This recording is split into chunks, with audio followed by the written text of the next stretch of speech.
est comme un doux parfum déversé sur mon âme, yeah. Entendons-nous, surmontons tout. Entendons-nous, avons la victoire. Ton nom est tout puissant. Le nom de Jésus, yeah. Plus haut que tous les noms. Roi des rois. Aucun nom n'est comme le sien. Le nom de Jésus, plus haut que tous les noms. Alpha, Oméga. Aucun nom n'est comme le sien. Le nom de Jésus, le nom de Jésus, plus haut que tous les noms. Roi des rois. Aucun nom n'est comme le sien. Le nom de Jésus, plus haut que tous les noms. Alpha, Oméga. Aucun nom n'est comme le sien. Hey, aucun autre Dieu, non. Écoutez ça. Aucun autre Dieu n'a vaincu la mort que Jésus-Christ de ressuscité. Nous l'élevons plus haut. Hey! En son nom, tout genou fléchit. En son nom, tout homme est sauvé. Nous invoquons son nom. Le nom de Jésus, plus haut que tous les noms. Roi des rois. Jésus, plus haut que tous les noms. Alpha, Oméga. Aucun nom n'est comme le sien. Aucun autre Dieu, non, aucun autre Dieu n'a vaincu la mort que Jésus-Christ le ressuscité. Nous l'élevons plus haut, nous l'élevons plus haut. Hey! En son nom, tout genou fléchit. En son nom, tout homme est sauvé. Nous invoquons son nom. Jésus, Jésus, c'est Jésus. Hey! Jésus, oh,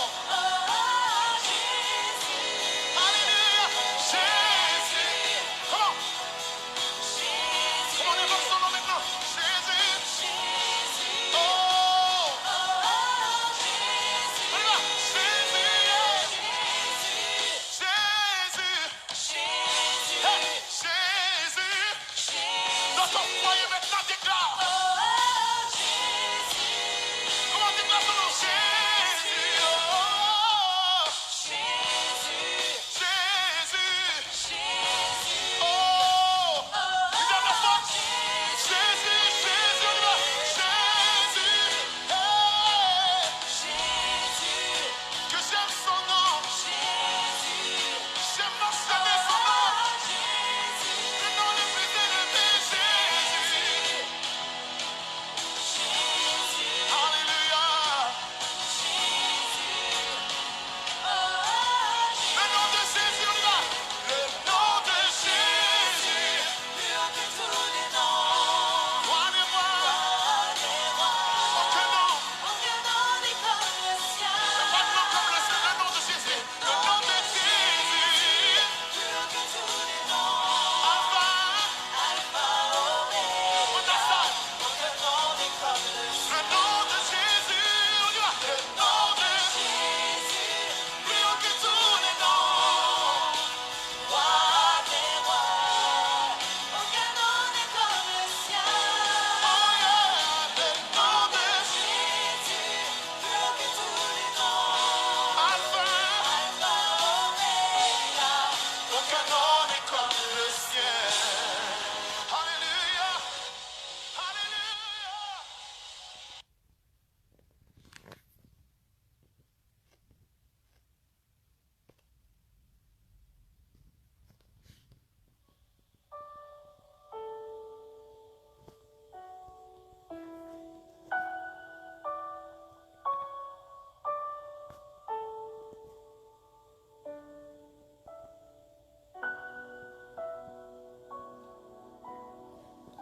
Père, nous te disons merci pour ce soir. Merci pour ta présence parmi nous. Saint-Esprit de Dieu, Je bénis ta présence au milieu de nous. Viens et prends contrôle de ce moment. Viens et prends contrôle de ce culte. Je suis en train de prier pour ce moment de la parole. Laisse que ta présence puisse saturer ce moment. Laisse que ta présence puisse captiver toute personne sous le son de ma voix que tu as désignée, que tu as choisie afin de suivre cette parole.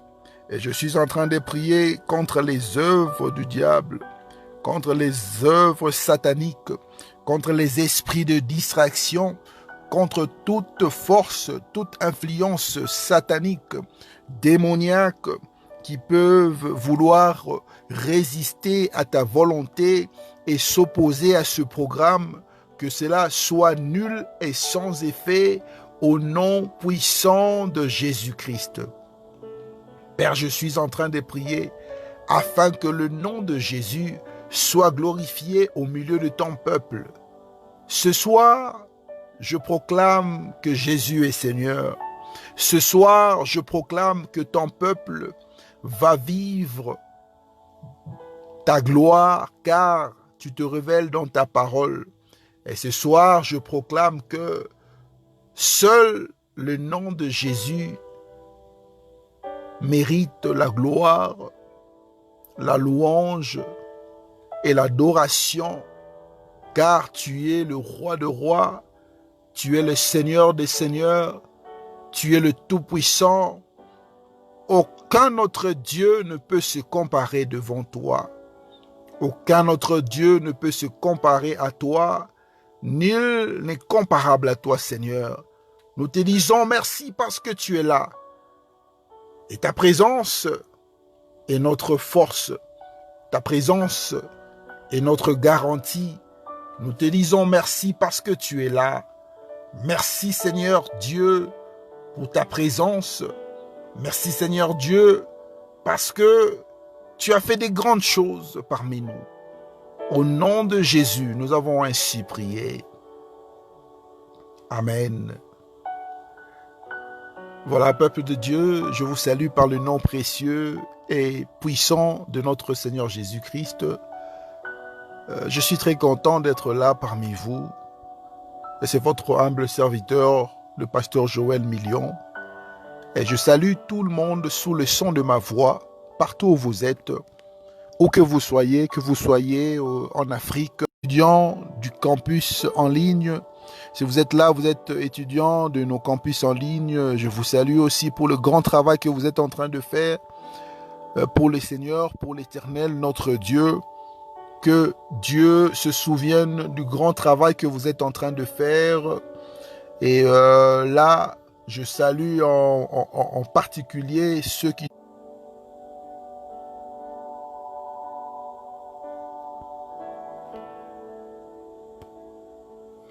Et en particulier, je salue ceux qui sont en France. Que Dieu vous bénisse.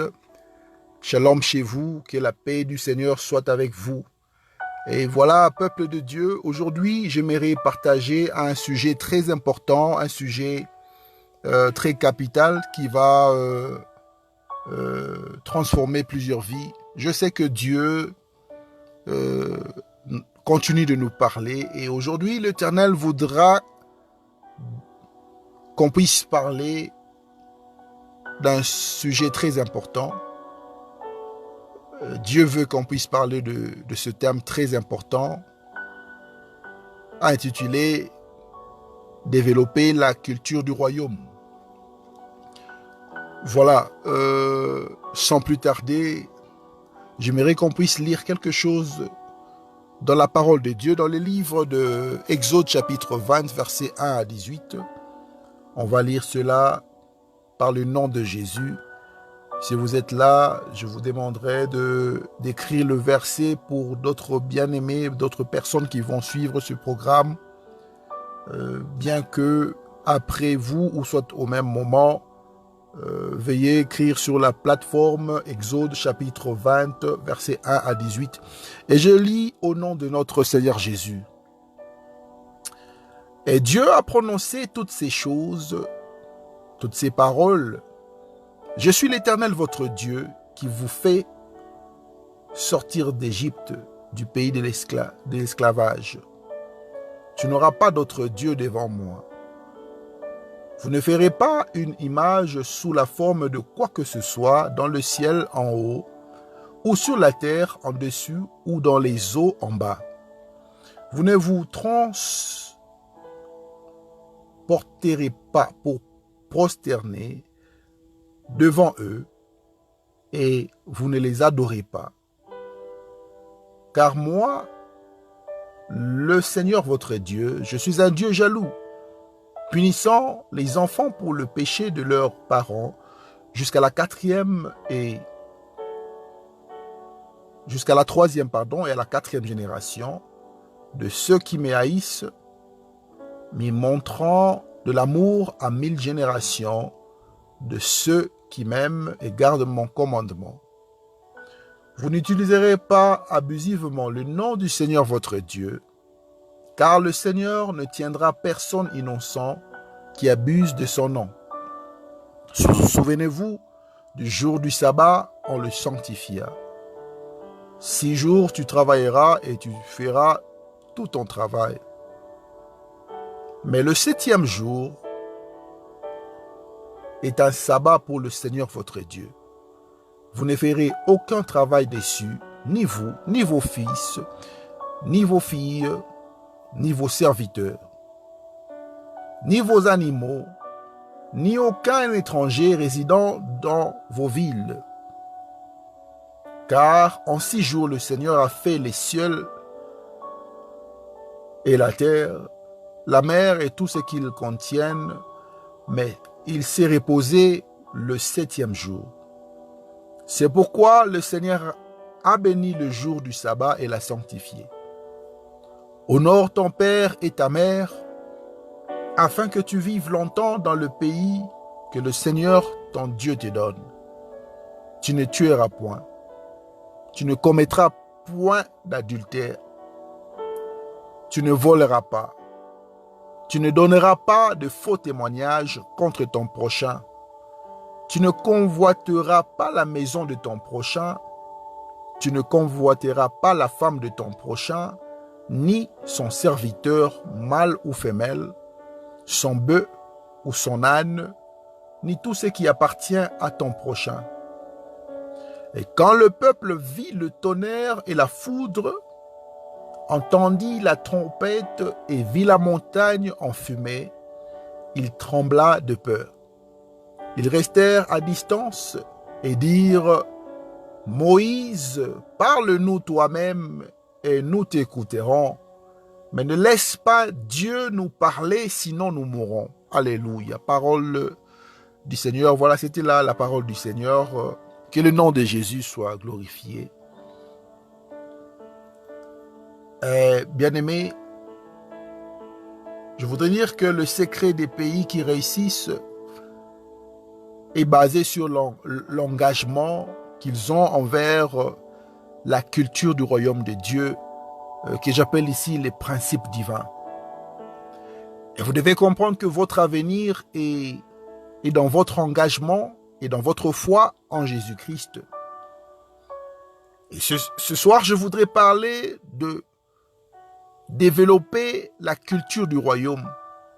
C'est-à-dire que nous allons mettre un accent sur comment développer la culture du royaume dans la vie quotidienne, mais aussi dans la vie nationale, et surtout en ce qui concerne la vie nationale. On va parler en l'occurrence de ce qui se passe dans notre continent, l'Afrique que nous aimons beaucoup. Est-ce qu'il y a des gens qui aiment l'Afrique ce soir? Moi, j'aime l'Afrique et je suis fier d'être africain. Je suis très fier d'être africain et surtout d'être Congolais de la RDC. Voilà. Bien aimé, le plus gros problème est que le monde aujourd'hui est victime des religions. Parce que la religion est la source du terrorisme et des conflits. C'est la source du nettoyage ethnique. C'est la source de l'oppression. et la source de bien d'autres activités nuisibles et blessantes. Et c'est pourquoi Jésus n'a pas apporté la religion, mais il a apporté un royaume sur la terre. Et quand il est parti, il a laissé une instruction à ses disciples. Il a dit, allez et faites de toutes les nations mes disciples. Or, la Bible dit qu'en Égypte, il y avait la famine. Il y avait la crise économique. Rien ne marchait. La politique ne marchait pas. Le système éducatif ne marchait pas. Et puis Dieu a envoyé Joseph en Égypte. Et quand Joseph est arrivé en Égypte, la prospérité est arrivée. Tout a changé.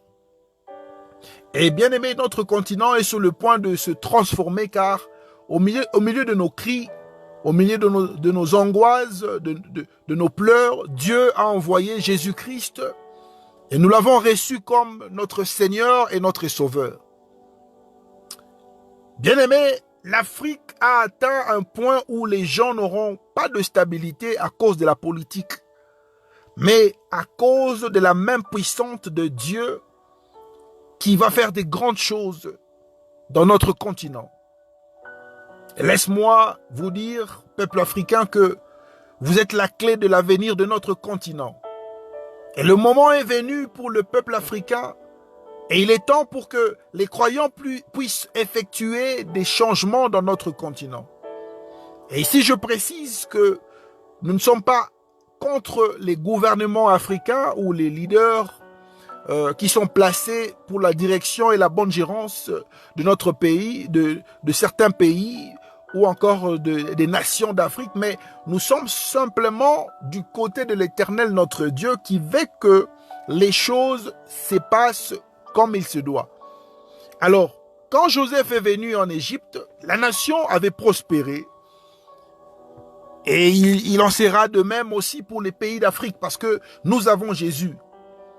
Et la prospérité arrive, non parce que nous avons des bons politiciens, non parce que nous avons des bons économistes, mais c'est à cause de notre foi en Dieu et surtout dans la mise en application, dans la mise en pratique des principes divins dans la gestion de nos vies et dans la gestion des nations et de notre continent.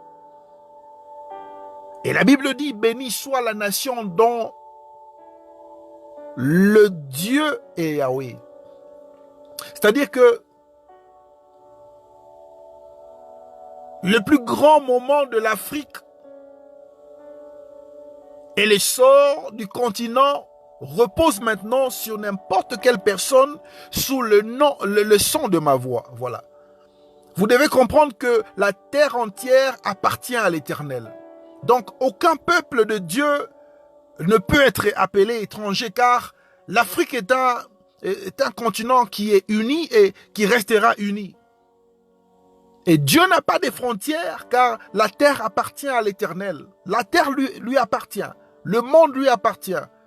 Je voudrais que vous fassiez un pas audacieux en vous levant là où vous êtes. Vous allez vous lever et vous allez crier que Jésus est Seigneur sur le continent africain. C'est un acte de foi que vous allez faire. Vous allez simplement vous lever et dire que Jésus-Christ est Seigneur sur le continent africain.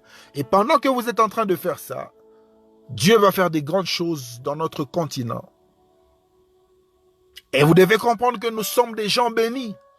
Nous sommes des nations bénies.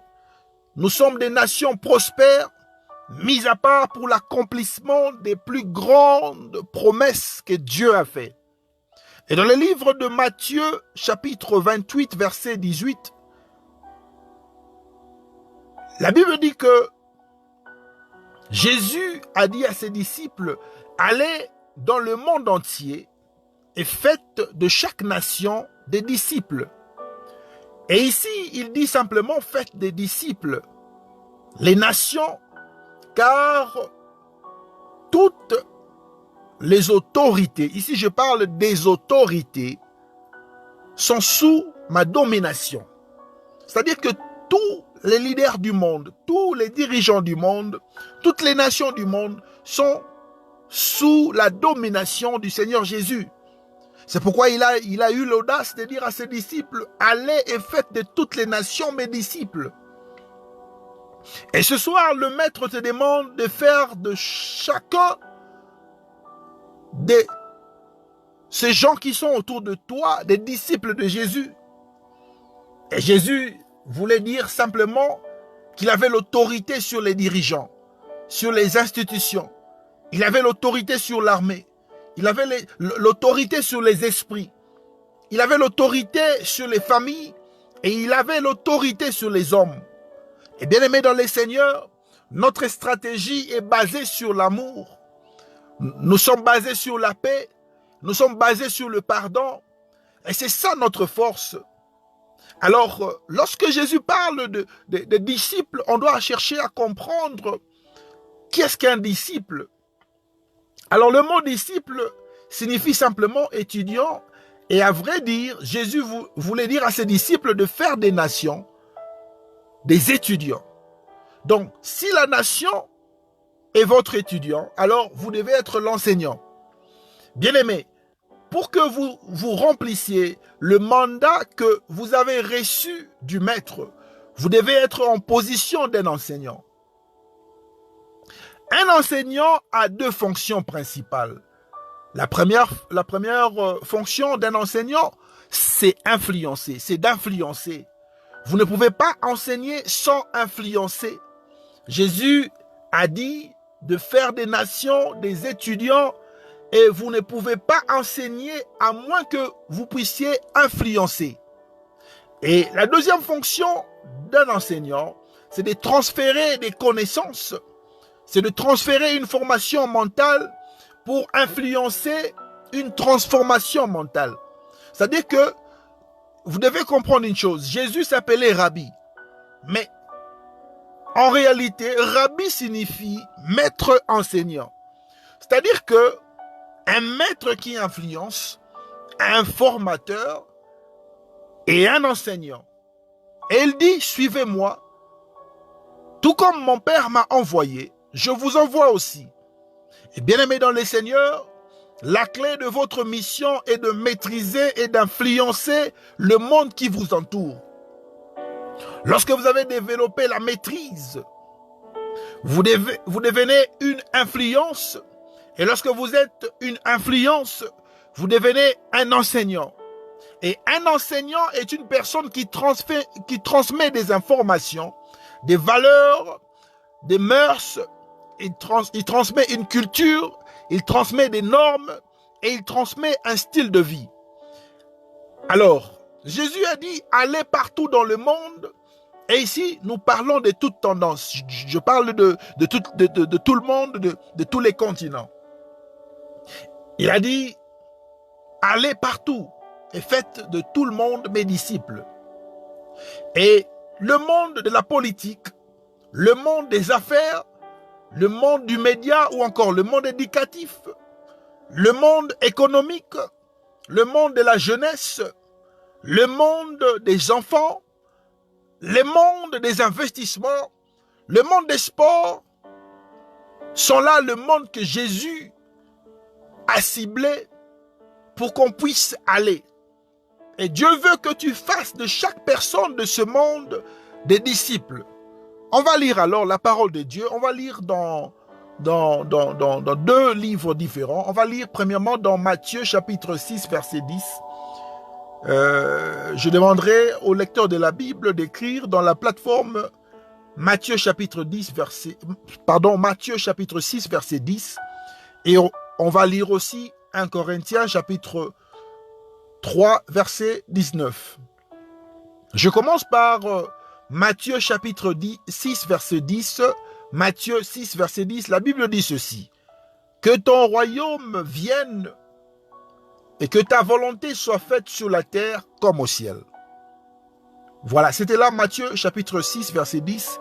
Et ensuite, je vais lire 1 Corinthiens chapitre 3 verset 19. 1 Corinthiens 3 19, je lis au nom de notre Seigneur Jésus. La Bible dit ceci. Car la sagesse de ce monde est une folie aux yeux de Dieu. Comme il est écrit, il surprend les sages dans leur ruse. Voilà, c'était là la parole du Seigneur que nous avons lue dans le livre de Matthieu 6, 10 et 1 Corinthiens 3, 19.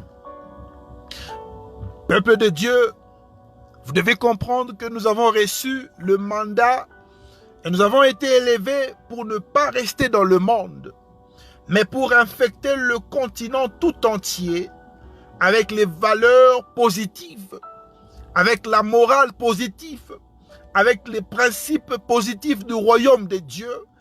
Et vous devez comprendre que grâce à ces choses, notre continent sera transformé. Jésus a dit que le royaume de Dieu est arrivé. Alors, voyons d'abord ce qu'est un royaume.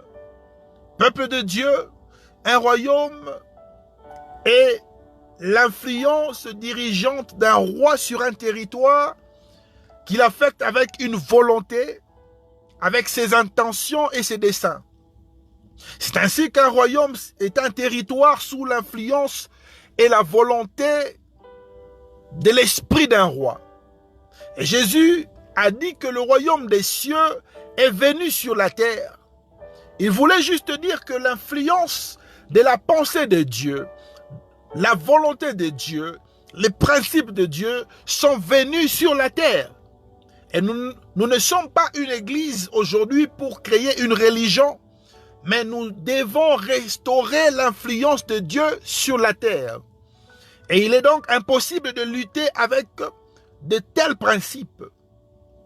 Je vais vous donner un exemple pour comprendre quelques cultures du royaume de Dieu. Voilà par exemple des principes comme ce que nous avons lu dans la Bible, aimez vos ennemis.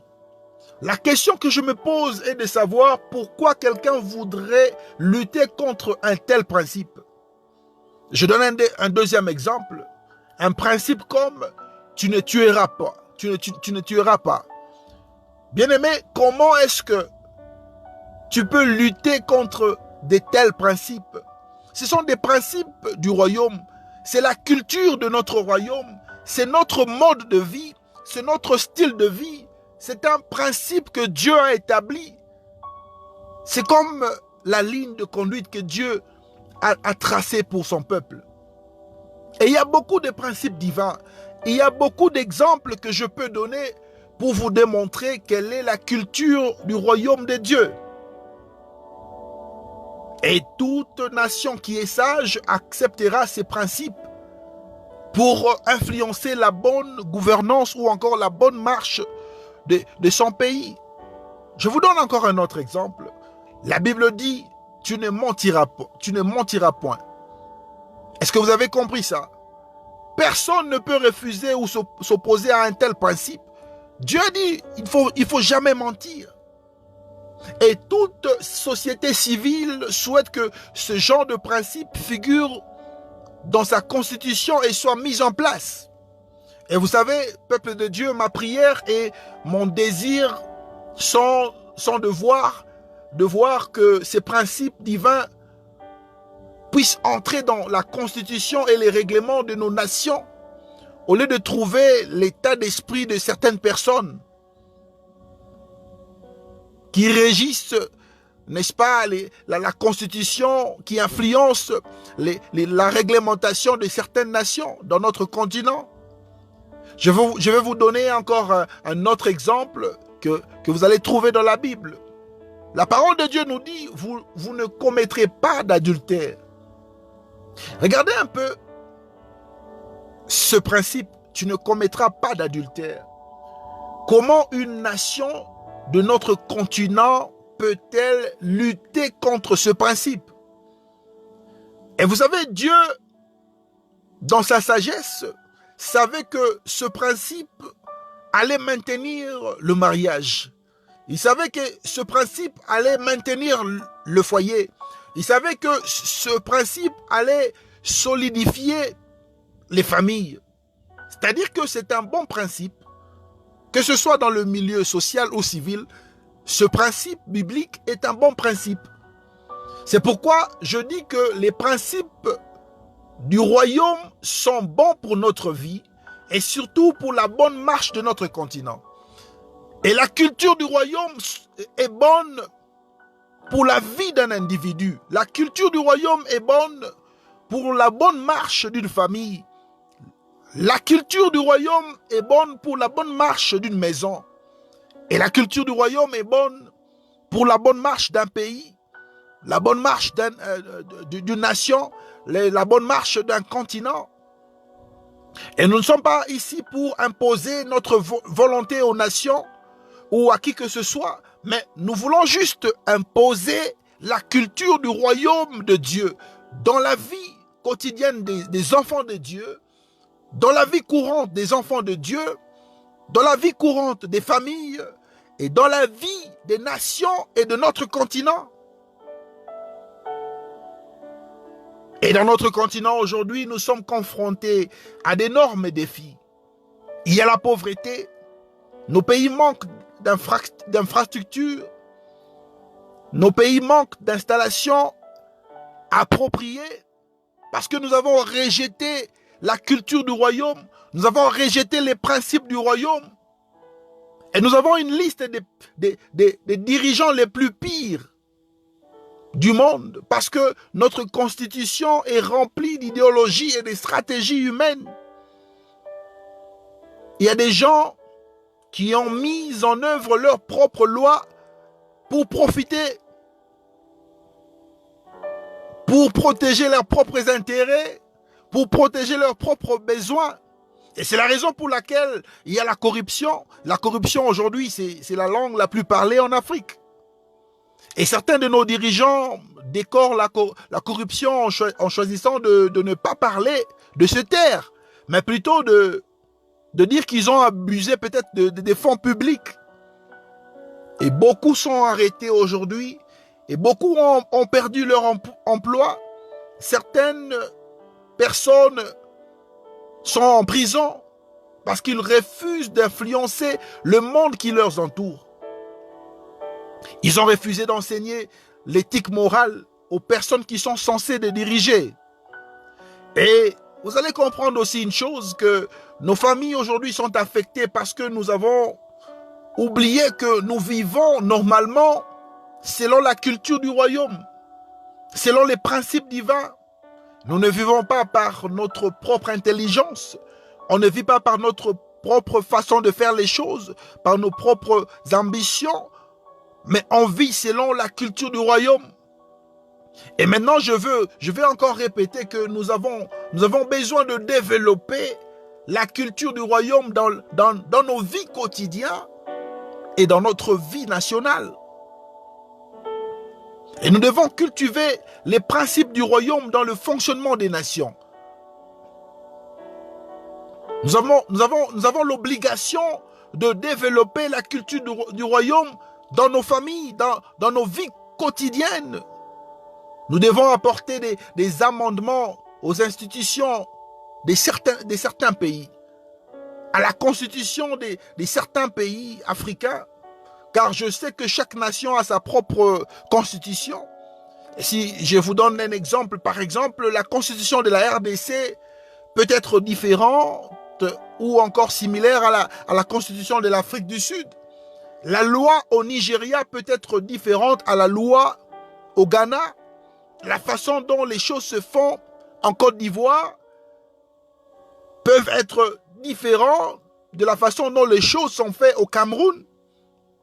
Mais cependant, nous devrions tous avoir la même loi, la même constitution, les mêmes principes qui pourraient apporter la prospérité dans notre continent. Et c'est l'application des principes divins tirés par la parole de Dieu. Et si vous cherchez où est-ce que vous pouvez trouver la culture du royaume, vous allez trouver cette culture dans la parole de Dieu. Vous allez trouver ce principe dans la parole de Dieu.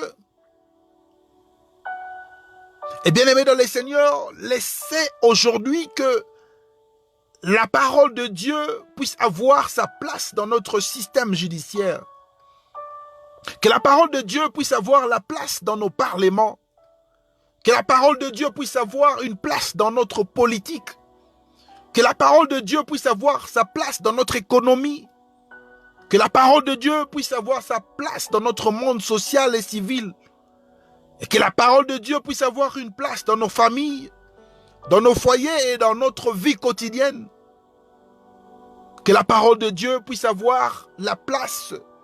Et cette fois-ci, je dis une place spéciale dans nos cœurs.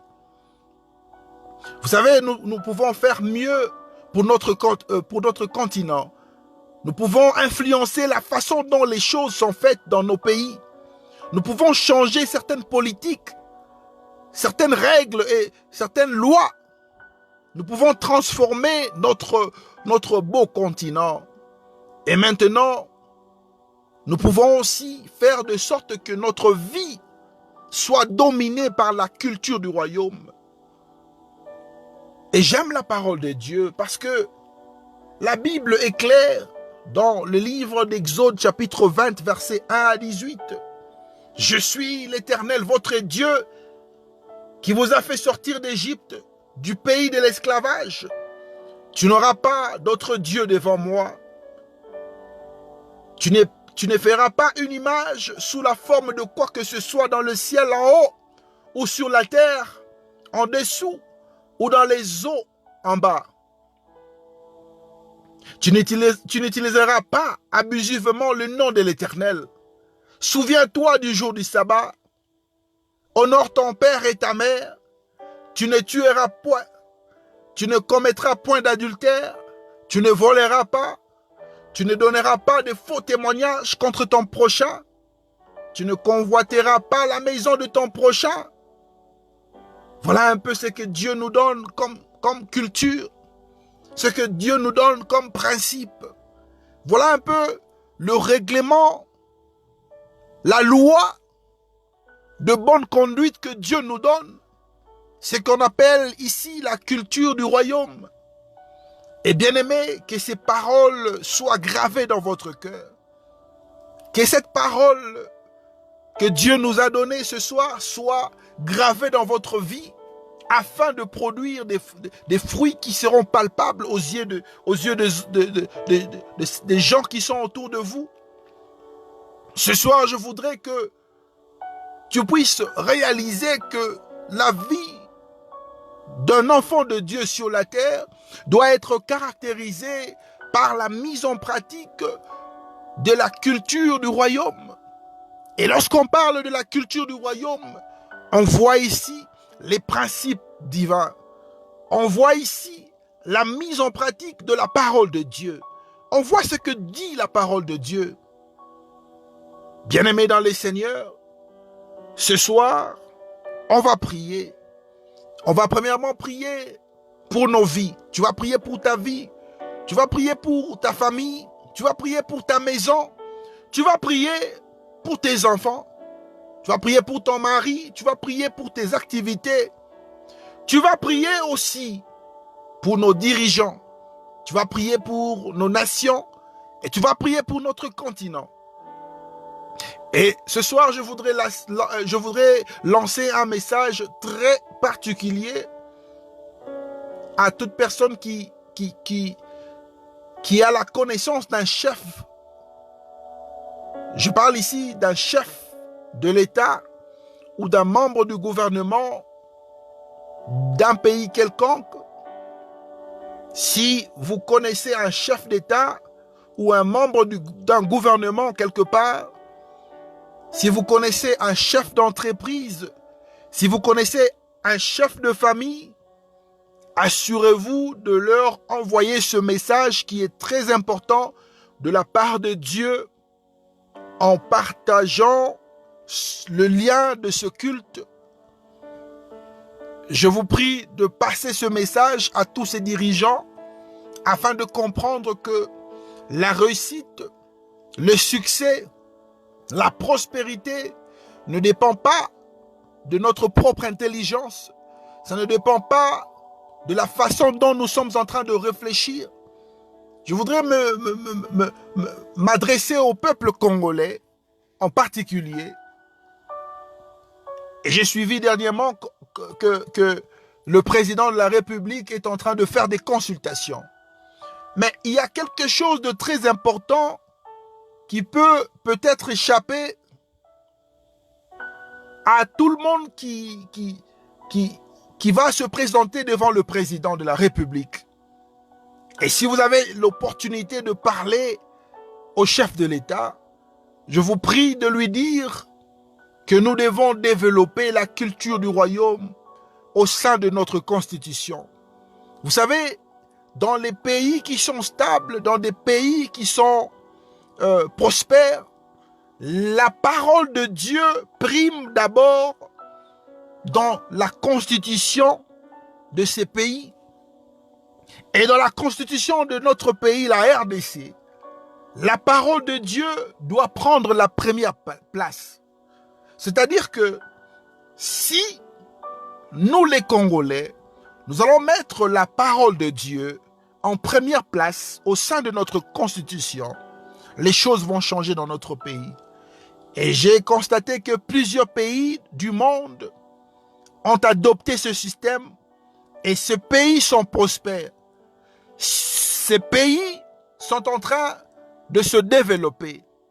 On a des pays comme le Bahamas, on a des pays comme les États-Unis d'Amérique, on a des pays comme le Canada, on a des pays comme la Jamaïque, des pays comme l'Afrique du Sud. On a plusieurs pays du monde comme l'Australie qui ont mis la parole de Dieu en première position et ils sont en train de prospérer. Les choses sont de plus en plus stables. Et si en RDC, on peut arriver à mettre la parole de Dieu en première position dans notre constitution, les choses vont changer au sein de notre pays. Et on va prier pour notre pays, la RDC. On va prier pour le chef de l'État. On va prier pour nos vies, pour nos enfants, pour tout ce qui se passe dans nos vies, pour nos maisons. On va prier pour nos parents. On va prier pour que Dieu puisse nous remplir de la culture du royaume. Et la culture du royaume, c'est la mise en pratique de la parole de Dieu. C'est notre style de vie. C'est notre mode de vie. C'est la façon dont on doit faire les choses selon la parole de Dieu. Et je vous invite à prier maintenant.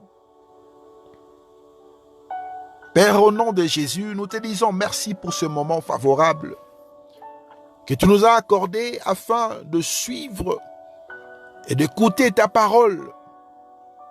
Merci Saint-Esprit pour ta présence. Merci parce que tu es là. Merci parce que tu as fait des grandes choses. Et je recommande chaque personne sous le son de ma voix entre tes saintes mains. Je recommande chaque parent, chaque chef de famille, chaque leader, chaque personne, chaque enfant, chaque nation et notre continent entre tes saintes mains. Père, donne-nous la sagesse de marcher selon la culture du royaume, selon les principes divins, selon ta parole, afin que nous soyons prospères. Nous sommes en train de prier, Seigneur Dieu, afin que tu puisses te manifester. Manifeste-toi dans la vie de chaque personne sous le son de ma voix. Je prie pour que tu puisses toucher d'une manière spéciale chaque personne qui est en train de suivre ce programme, chaque personne qui est en train de suivre ce culte. Au nom de Jésus-Christ, je suis en train de prier afin que tu puisses te révéler, afin que tes enfants puissent comprendre quelle est la culture du royaume, quelle est la pensée de Dieu, quel est le modèle à suivre, quelle est la façon dont nous devons vivre sur la terre. Et je prie, Saint-Esprit de Dieu, pour que tu sois en œuvre. Je prie pour que tu sois au contrôle de la vie de chacun de nous. Inspire-nous, montre-nous le chemin à suivre, montre-nous la voie à suivre, montre-nous ta pensée et ta volonté. Nous avons besoin de toi ce soir, nous avons besoin de toi dans nos vies. Laisse que ta parole soit imprimée dans nos cœurs afin de mener une vie de distinction, afin de mener une vie d'excellence, afin de mener une vie qui plaît à l'Éternel. Et je prie pour chaque personne qui a manifesté l'obéissance ce soir. Et je prie pour que ta main puissante se manifeste, que ta main puissante puisse toucher la vie de chacun de tes enfants. Étends ta main puissante et agis dans la vie de ton peuple. Étends ta main puissante et transforme les situations. Étends ta main puissante et change les choses. Que le peuple de Dieu puisse avoir un témoignage. Que les miracles soient activés et que ta bénédiction soit libérée. Au nom de Jésus, je me lève contre les esprits d'infirmité, les esprits de mort, les esprits d'échec, les esprits de dureté, les esprits de complications. Je me lève contre cela au nom de Jésus. Je m'oppose contre les influences sataniques. Je détruis toutes ces monstres que tu n'as pas plantées. Je m'oppose contre les esprits de réclamation. Je m'oppose contre les liens spirituels. Je m'oppose contre les autels sataniques, les autels diaboliques, les autels de la sorcellerie. Au nom de Jésus, j'invoque ton feu. Laisse que ton feu descende et que ton peuple soit délivré. Au nom de Jésus, laisse que les liens spirituels soient coupés. Au nom de Jésus, laisse que les sémences sataniques soient détruites. Au nom de Jésus, laisse que les prisons spirituelles, les prisons sataniques soient détruites maintenant. Que le nom de Jésus soit glorifié au milieu de ton peuple. Nous avons ainsi prié. Au nom de Jésus. Amen. Et Père, nous te disons merci pour ce soir. Béni soit le nom de Jésus parmi nous. Et peuple de Dieu, je voudrais vous dire que Dieu a fait des grandes choses ce soir. Et je t'invite à faire le travail d'un évangéliste, le travail d'un gagnant d'âme et partager ce message. N'oubliez pas de partager ce message aux gens qui sont concernés. Partagez ce message à nos leaders, aux gens qui sont en train de diriger nos nations, aux gens qui sont en train de diriger nos pays, aux gens qui sont en train de décider sur le sort de l'Afrique, aux responsables de famille, à nos parents, à toute personne qui est responsable d'entreprise. Ce message concerne ce type de gens, cette catégorie de gens. Et pendant que vous allez faire cela, Dieu va se manifester dans votre vie. Je vous laisse dans la paix du Seigneur. Shalom chez vous. Que Dieu vous bénisse. Merci de votre fidélité. Restez connectés. Shalom, shalom, shalom.